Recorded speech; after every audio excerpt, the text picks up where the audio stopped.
بسم اللہ الرحمن الرحیم۔ السلام علیکم ورحمۃ اللہ وبرکاتہ۔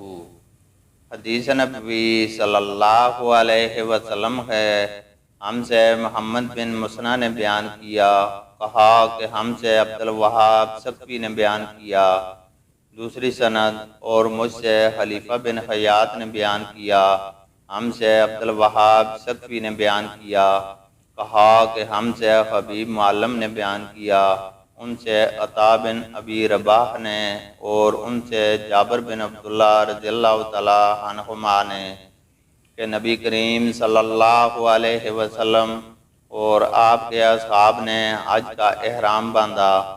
نبی کریم صلی اللہ علیہ وسلم اور طلحہ کے سوا اور کسی کے ساتھ قربانی نہیں تھی۔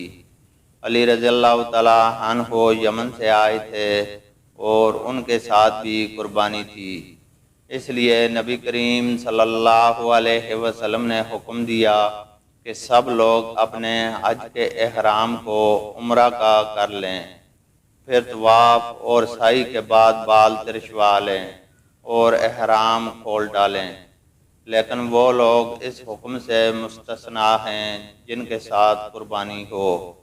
اس پر صحابہ نے کہا کہ ہم منا میں اس طرح جائیں گے کہ ہمارے ذکر سے منا ٹپک رہی ہو۔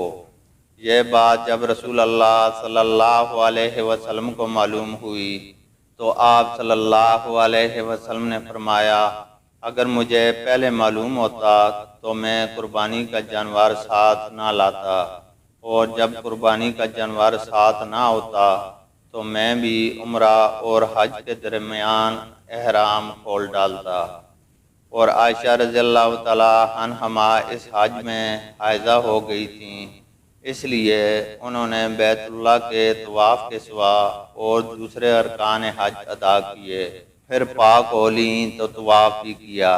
انہوں نے رسول اللہ صلی اللہ علیہ وسلم سے شکایت کی کہ آپ سب لوگ تو حج اور عمرہ دونوں کر کے جا رہے ہیں، لیکن میں نے صرف حج ہی کیا ہے۔ چنانچہ رسول اللہ صلی اللہ علیہ وسلم نے عبد الرحمن بن ابی بکر کو حکم دیا کہ انہیں تنعیم لے جائیں اور وہاں سے عمرہ کا احرام باندھیں۔ اس طرح عائشہ رضی اللہ تعالی عنہما نے حج کے بعد عمرہ کیا۔